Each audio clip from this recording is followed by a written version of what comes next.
My name is Diana Brooks. I'm 34 years old.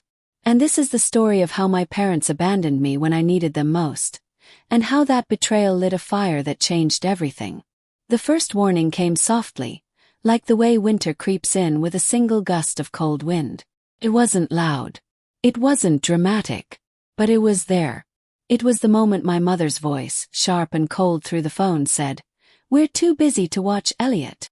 I was lying in a hospital bed, hooked up to IVs, staring at a pale ceiling, clutching my phone with hands that trembled not from surgery pain, but from something far deeper. It had been a normal Tuesday morning, or at least it started that way. I was presenting a new marketing campaign to our senior board, standing proudly in my favorite navy blue blazer, when a stabbing pain shot through my lower abdomen. I thought maybe I hadn't eaten enough. Maybe it was stress. But within minutes, my vision blurred, and I collapsed against the conference room table. The next thing I knew, I was waking up in the emergency room. Lights overhead, nurses bustling around, my mind struggling to focus through the pain and fear. The doctor's face was serious. "Miss Brooks, you have acute appendicitis. We need to operate immediately. There's no time to wait." Panic clawed at me, not from fear of surgery but because of my son. My 3-year-old Elliot, the boy who trusted me to always come back for him. His preschool would be letting out in less than 2 hours, and I had no one to call. No family nearby. No Andrew. Not since Seattle and the slow-motion collapse of our marriage. Only one option remained. The people who were supposed to love me unconditionally. My parents. I dialed Mom first. 4 rings. Then she picked up, her voice bright but distracted. "Diana, what's going on?" I told her everything, voice shaking. The hospital, the surgery, Elliot needing to be picked up. I didn't ask for anything more. Just to pick him up. Just to be there for the child who bore their blood, their smile, their name. There was a pause. Long one. Too long. I could hear clinking dishes in the background, the sound of laughter, maybe Madison's voice. "Oh, honey. We're getting ready for Madison's promotion party tonight. You know, she's being made a senior designer. We booked the restaurant, the whole family's coming. We really can't cancel now." Closed my eyes. "Mom, I'm about to be in surgery. Please. It's just picking up Elliot and watching him for a few hours." Another pause.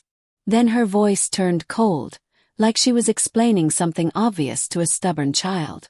"Honestly, Diana, he's a handful. You know how active he is. We can't manage that today. Maybe ask someone else." She hung up. Just like that. For a second, I didn't even feel the pain in my body anymore. Only the cold, gnawing realization that I wasn't just unimportant. I was disposable. My son too. A nurse rushed in as alarms beeped, prepping me for surgery. In a daze, I fumbled for my phone again, desperate. I called Rachel, Andrew's sister, someone who had no obligation to me, no blood ties. She picked up on the first ring. "Rachel," I croaked, barely able to speak. "I'm in the hospital. Surgery. Elliot's school, can you?" "I'm already grabbing my keys," she said without hesitation. "Text me the address. I'll get him. He'll stay with me tonight. Don't worry about a thing." I cried as they wheeled me away, but not from pain anymore. From relief. From realizing who truly counted as family, and who didn't. When I woke up, the world was soft and blurry. Next to my bed was a photo, propped up carefully. Elliot beaming, his arm around Rachel's dog, a giant grin across his face. Underneath, scrawled in blue marker, "I slept so good." Bully shared his blanket too. "Love you, Mommy." I pressed the photo to my heart and wept silently. 2 days later, when Rachel picked me up from the hospital, she said something that stitched itself into my bones forever. "Diana, not all who share your blood deserve your loyalty. But Elliot, you're his whole sky." She didn't say it for applause. She said it because she meant it.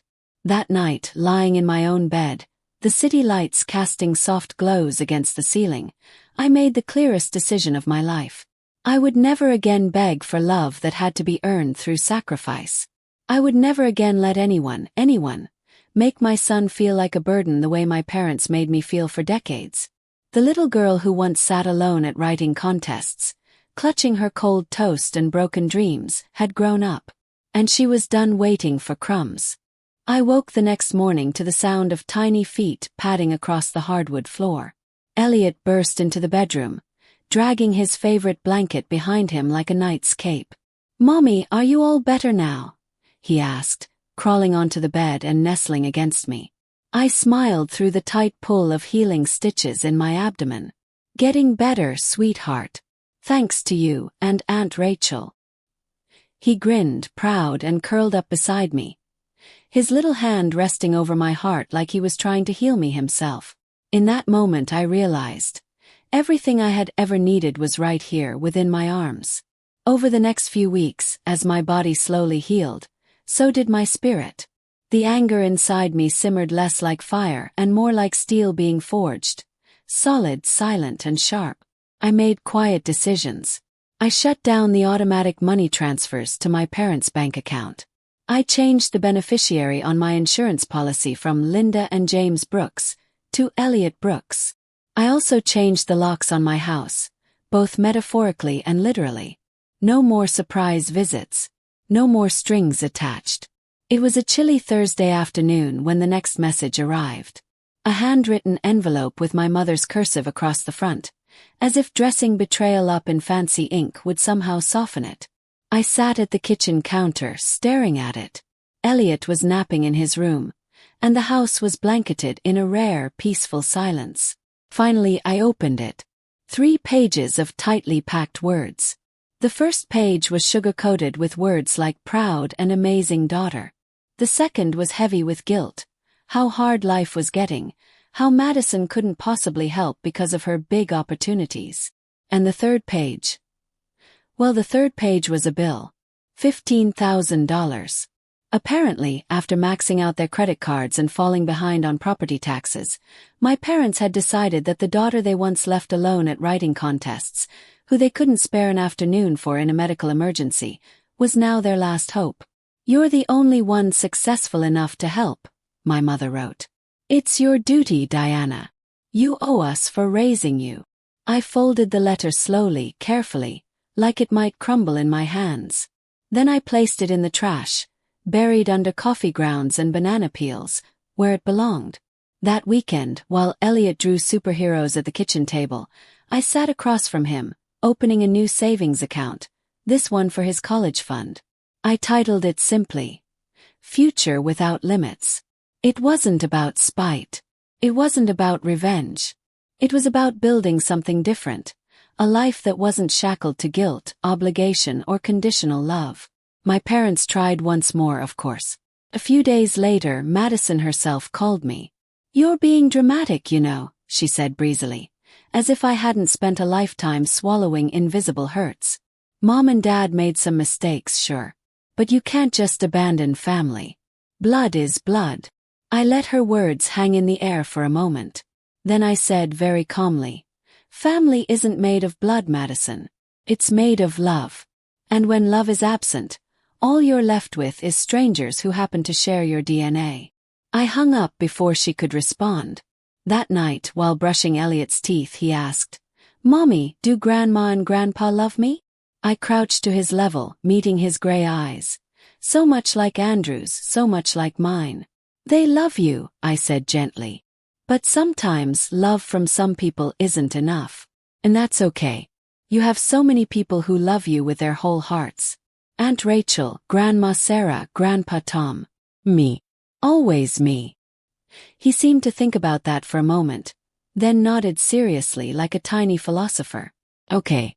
I like the people with whole hearts better anyway." Out of the mouths of babes. The following weeks were a slow, beautiful rebuilding. Every morning, Elliot and I created new rituals. Morning dance parties in the kitchen, Friday night story marathons, Saturday visits to the local farmer's market where he insisted on picking the strangest vegetables just because they looked funny. I no longer waited for calls that didn't come. No longer ached for apologies that would never be offered. No longer held my breath, hoping to be seen. Because in Elliot's eyes I was seen. Every day. Every hug. every laugh, every sleepy "I love you, Mommy" at bedtime. That was all the validation I would ever need. One evening, as the golden sunset poured through the kitchen windows, Elliot sat drawing at the table. He handed me a picture proudly. It was a house, our house, with two stick figures out front holding hands. One small, one big. Above it, in bright red crayon, he had scrawled, "Our forever home." I hung it on the fridge, right next to the printout of my first six-figure bonus email. Both symbols of victories hard-earned, deeply cherished. Life wasn't perfect. There were still bills to pay. Still nights when I stayed up late finishing reports for work or cleaning up spilled milk at 1 a.m. There were moments of loneliness, moments when a sudden smell or song would trigger old memories of cold breakfasts and colder stares. But overall, life was ours, free, unburdened, loved. And as for my parents, well, winter came early that year, and I never once thought about sending them a coat. Winter in Chicago could feel endless. Heavy gray skies, icy winds cutting through even the thickest coats. But that year, for the first time in a long time, I didn't feel the cold quite as deeply. Maybe it was because inside our small, sunlit home, there was always warmth. Elliot's laughter filled every room. There were drawings taped to the fridge, toy cars lined up on windowsills like loyal sentries, and little sticky notes he made, some with scribbles only he understood, reminding me that love was in the details. One particularly cold afternoon, while Elliot was busy building a Lego fortress on the carpet, my phone buzzed against the kitchen counter. It was a number I didn't recognize. For a second, instinct made me want to ignore it. But something told me to answer. "Hello," said cautiously. There was a pause on the other end, the kind that carries too much weight. Then a voice I hadn't heard in nearly a year. "Diana. It's your father." The sound of his voice didn't trigger anger. It didn't trigger longing. Triggered nothing. Like a door inside me that had been shut and sealed. "What do you want?" asked, keeping my voice steady, careful. He hesitated, and for a brief moment I almost felt sorry for him. "We lost the house." The words dropped like stones into the silence between us. "We're staying with friends now. Madison can't take us in. Her apartment's too small. Your mother's not doing well. She misses you. We both do.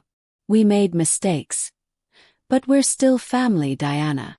Family. That word again. Like a worn-out key trying to unlock a door that no longer existed.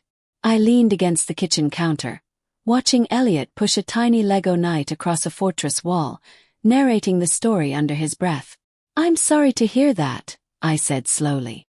"But I'm not responsible for your choices." There was a long, ragged sigh. We were hoping. If you could help. Loan. Just something to get back on our feet." A number followed. $15,000. The same number as the letter. A neat, round figure, as if they had been rehearsing it for months. "I can't help you," I said quietly. "I have a son to raise, home to protect." And I made a promise to him, and to myself, that our life would never again be built on guilt and obligation. "But we're your parents," he said, voice growing sharper now, the mask of remorse slipping. "You were my parents," I corrected, feeling the truth settle into my chest. "But you stopped acting like it a long time ago." I ended the call without waiting for a response. I stood there for a long time after, staring at the phone in my hand. Not trembling, not crying, just breathing. For the first time in my life I had set a boundary, and enforced it. And it felt like freedom. That night, after Elliot fell asleep, I pulled out an old journal I had kept during college. Flipping through the worn pages, I found a list I had written years ago. A list titled "What I Will Build Someday." It read, "A home filled with laughter. A place where love isn't earned. A family chosen by heart, not blood. Safety, security, and second chances." I smiled, running my fingers over the faded ink. I had built it. Every single thing on that list. And no amount of guilt trips, manipulations, or desperate calls could take it away. The days that followed were simple but golden. We spent Saturday mornings baking messy, lopsided cookies.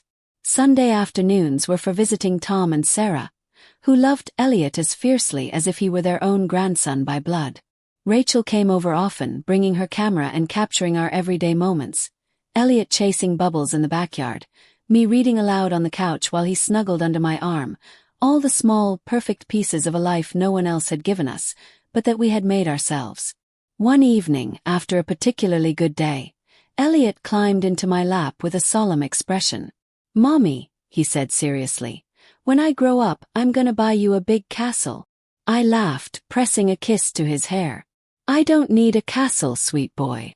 I have everything I could ever want right here." "But castles are safe," he insisted. "And warm. And no bad guys can get in." My throat tightened. He didn't know it, but he had just described exactly what I had been trying to give him all along. Not just a roof over his head, but a sanctuary. A world where love was unconditional, safe, and fierce. And even if it didn't look like a stone castle with turrets, it was real. It was ours. That night, as I tucked him in and turned off the light, I whispered a silent vow into the dark. No matter what storms rage outside, no matter who tries to tear it down, this castle of ours will stand. Because it wasn't built from guilt, fear, or blood. It was built from love. And love, real love, doesn't crumble. The months rolled by, each one stitching another thread into the tapestry of the life Elliot and I had built. It wasn't flashy. It wasn't perfect. But it was solid. Spring arrived early that year, with warm rains that made the tulips in our little front yard explode in colors Elliot insisted on naming himself. Banana yellow, sunset orange, dragonfire red. He said the names with such seriousness that I wrote them down, knowing one day he'd smile reading them back. Then one Tuesday afternoon, just as Elliot and I were returning from a trip to the farmer's market, there was a knock at the door. Through the glass, I saw two familiar shapes standing awkwardly on the front steps. My parents. They looked different now. Smaller somehow. As if the weight of the years and the consequences had finally pressed them into smaller versions of themselves. I hesitated for a moment, hand on the doorknob. Every part of my past screamed at me to shut the door, to turn off the porch light, to hide like I used to when they'd blame me for things that weren't my fault. But I wasn't that girl anymore. "Open the door." "Diana," my mother said, her voice softer than I'd ever heard it. We were hoping we could come in." Elliot tugged at my hand. "Who's that, Mommy?" I knelt beside him. "These are people I used to know," I said carefully. Then I stood and turned back to them. "No, you can't come in." My father's face hardened immediately, the old temper flashing through. My mother clutched her purse like it could shield her. "We don't want trouble," she said quickly. We just wanted to talk. Maybe meet Elliot." I shook my head slowly. "You had your chance. More than once." My father took a step forward. "We're your family." "You were," I corrected him again. Steady. Strong. "But family doesn't leave you stranded in a hospital bed. Family doesn't call a child a burden. Family doesn't only remember you when they're desperate." I saw it then, the flicker of something in their faces. Shame maybe. Or maybe just the realization that the door they thought would always be half open was now sealed shut. I bent down again, picked Elliot up in my arms. "Say goodbye, sweetheart," I said gently. "Goodbye," Elliot said, cheerful and clueless in the way only a child could be. Closed the door. I locked it. And I walked away without a second glance. That night, after Elliot fell asleep, I sat by the window, watching the rain paint silver streaks across the glass. For a long time I wondered if I should feel regret, sadness, guilt. But all I felt was relief. The chains were gone. I had chosen Elliot. Had chosen me. The very next day, something extraordinary happened. An email popped into my inbox from Harper & Lane's corporate headquarters. Subject: Regional Vice President Opportunity. I read the message 3 times to make sure I wasn't dreaming. They wanted me to interview for a role overseeing creative operations for the entire Midwest region. It was a massive promotion, one I hadn't even dared hope for so soon. The final interview was a panel, executives from all over the country, all scrutinizing every word, every idea I presented. At the end of my presentation, I said something that wasn't even part of the prepared script. Something that came straight from the journey that had shaped me. Brand loyalty, I said, meeting each executive's gaze, isn't built on flashy ads or catchy slogans. It's built on trust. It's built when people feel seen, valued, and protected. That's not just good marketing. That's good humanity. And if you trust me, I'll make sure every campaign we create reflects that truth. The room was silent for a heartbeat. Then came the nods, smiles. A week later, the offer letter arrived. 6 figures, a signing bonus, relocation assistance if needed, and a title I once thought only belonged to people who didn't grow up eating cold toast for breakfast. I sat at the kitchen table, Elliot coloring beside me, and just breathed it in. Everything I had fought for, every lonely bus ride, every silent award ceremony, every ignored hospital call, had built this moment. Not because I was lucky, but because I refused to break. Rachel threw a small party for me that weekend. Just close friends, Tom and Sarah, and a ridiculously ugly cake that Elliot insisted on decorating himself. It has to have dinosaurs and spaceships, Mommy.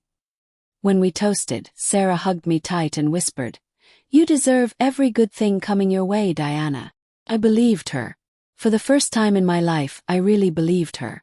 As the night wound down and Elliot fell asleep on the couch clutching a toy spaceship, I looked around the room, the laughter, the clinking glasses, the easy warmth, and realized something that made my throat tighten. This was my family. Not the one I was born into. The one I had built. Life after that day tasted different. Not bitter. Not sweet. Clean. Like breathing mountain air after too many years in a sealed, dusty room. Elliot and I fell into a new rhythm that summer. One built entirely on small joys and real peace. Saturday morning pancakes where the mess was part of the fun. Sunday afternoons in the park, where he chased butterflies and collected magic sticks for his fort at home. There were no guilt trips disguised as phone calls. No letters stuffed with demands. No knocks at the door from people who only remembered I existed when they needed something. Just us. Just love. And soon, something even bigger came knocking, but not from the past. It started with an unexpected email from Harper & Lane's global headquarters in New York. They wanted me to fly out to present a keynote at the annual leadership summit. Not just any keynote, the closing speech. The one everyone would remember. I stared at the screen for a long moment, stunned. I wasn't just climbing the ladder anymore. I was shaping it. Called Rachel first. "Oh my God, Diana!" She squealed so loudly I had to pull the phone away from my ear. "This is it. This is everything you deserve." Elliot, sitting at the kitchen table coloring, looked up. "What's happening, Mommy?" I scooped him up in my arms, spinning him around while he giggled. "Mommy's going to New York, sweetheart," I said, kissing his forehead. "To tell a story. Our story. Because that's what it was. Every campaign I had ever built, every brand I helped shape, it wasn't just marketing. It was me reclaiming the right to be heard. It was me turning a lifetime of being unseen into something powerful. When the day of the summit arrived, I stood backstage at the sprawling conference center, heart pounding in my chest. Hundreds of executives, journalists, influencers, all waiting. I wasn't nervous for the reasons you might expect. I wasn't afraid of forgetting my words or stumbling over my sentences. I was afraid of how much I needed this, not for validation but for something bigger. Something I hadn't even realized I craved. Closure. A final, undeniable statement that the girl who had been forgotten, overlooked, dismissed, had carved a place in this world with her own 2 hands. When they called my name, I stepped onto the stage to a low ripple of polite applause. The spotlight was blinding. But I wasn't. I could see Rachel in the second row, grinning and giving me 2 big thumbs up. I could almost hear Elliot's giggle in my memory telling me, "You can do it, Mommy."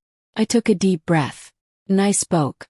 Not about numbers or metrics or advertising trends. I spoke about what it meant to be invisible.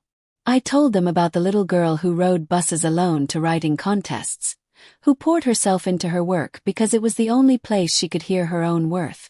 I told them about the woman who built a life not because she had the strongest support system, but because she refused to let silence define her. I told them about loyalty, not built on obligation but earned through truth. I didn't name names. I didn't have to. The room was so silent by the end you could have heard a pin drop. And when I said my final line, real brands like real families are built on seeing the unseen, loving the unlovable, and choosing loyalty not out of debt but out of devotion, the applause wasn't polite anymore. It was a standing ovation. And in that moment, under the bright lights of New York City, I wasn't anyone's afterthought. I was the whole story. Later that night after the gala, I sat alone on the balcony of my hotel room, sipping tea and watching the city sparkle. I called Rachel first because I knew she'd still be awake. "They loved you," she said without even waiting for me to speak. "You were incredible, Diana." I smiled, feeling tears prick my eyes. Then a tiny voice in the background shouted, "Tell Mommy she's the best." My heart squeezed tight. "Thanks, sweet boy," I said into the phone, blinking hard against the tears. "Come home soon." Elliot yelled. "I will," I promised. "Always." I ended the call and leaned back against the cool metal railing, looking up at the vast, endless sky. The little girl who had once been told not to touch the decorations at Madison's party, who had worn broken glasses and second-hand jackets, had become a woman who spoke to the world, and was heard. I wasn't invisible anymore. I had made myself impossible to ignore. The flight home from New York felt different. Not just because of the successful summit or the applause that still echoed faintly in my ears, but because of what was waiting for me on the other side. Real one. When I stepped through the front door, Elliot came barreling at me full speed, nearly knocking the overnight bag from my hand. "Mommy," he squealed, wrapping his arms around my legs. "You're back. Did you win?" I laughed, bending down to hug him tightly. "I did, baby. In every way that matters." Rachel and Tom had brought him home from school that afternoon and stayed to welcome me. The house smelled like homemade lasagna, Rachel's specialty, and the soft chatter of family filled the living room. Not the family I was born into. The family I had built. Later that evening, after Elliot was fast asleep with his stuffed dog tucked under one arm, Rachel and I sat on the back porch, watching fireflies dance through the warm night air. "You know," she said, swirling her tea, "you didn't just break the cycle for you. You did it for him too." I nodded slowly. That was the whole point. I never wanted Elliot to grow up feeling like he had to earn love. Rachel smiled at me in the dark. "You've given him something priceless, Diana. Real home. A real family." And for the first time I believed it without hesitation, without guilt, without any lingering whispers from the past. I had built something that no one could take away.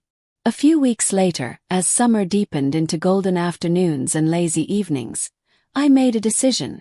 I sat Elliot down one morning at the kitchen table, pulling out a bright, colorful folder.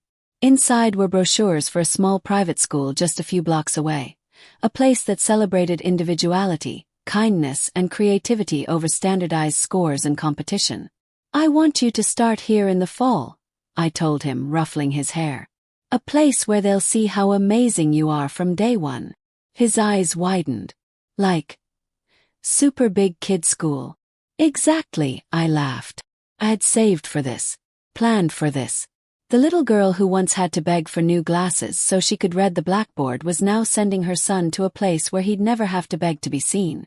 A month later, on the first day of school, Elliot wore a brand new backpack almost as big as he was, clutching a lunchbox decorated with spaceships and dinosaurs. As we walked up the path to the school entrance, he looked up at me. "Mommy." "Yes, baby." He smiled so wide it almost hurt to look at him. "Thank you for my forever home." Tears blurred my vision as I crouched down to his level. "Thank you," I whispered back, brushing his hair, "for being my whole world." As he ran ahead to join the other kids, sunlight bouncing off his backpack, I stood there for a long moment, taking it all in. No matter what my parents had done, no matter how many scars they left behind, they hadn't broken me. They had, without meaning to, made me strong enough to break the chains for good. I walked back to the car with my head high and my heart wide open. The past no longer haunted me, empowered me. And from that day forward, every decision I made, every late night I stayed up helping with homework, every birthday party I threw with hand-baked cakes and laughter spilling out the windows, was a silent promise. Elliot would never wonder if he was enough. He would never feel like second place. He would always know he was seen, celebrated, loved without condition. Because real family isn't something you're born into. Something you create. Choice by choice, day by day, heartbeat by heartbeat. And we had built something unbreakable. Something eternal. Our forever home. Diana's story is a powerful reminder that sometimes, the greatest act of courage isn't fighting others. It's choosing yourself. It's refusing to pass the hurt you inherited onto the next generation. It's realizing that love, real love, must be unconditional, safe and fierce. If you were moved by Diana's journey, we'd love to hear your thoughts in the comments. Would you have made the same choices? Don't forget to like, share and subscribe to Revenge Echoes, where real stories of strength, survival and redemption are given the voice they deserve.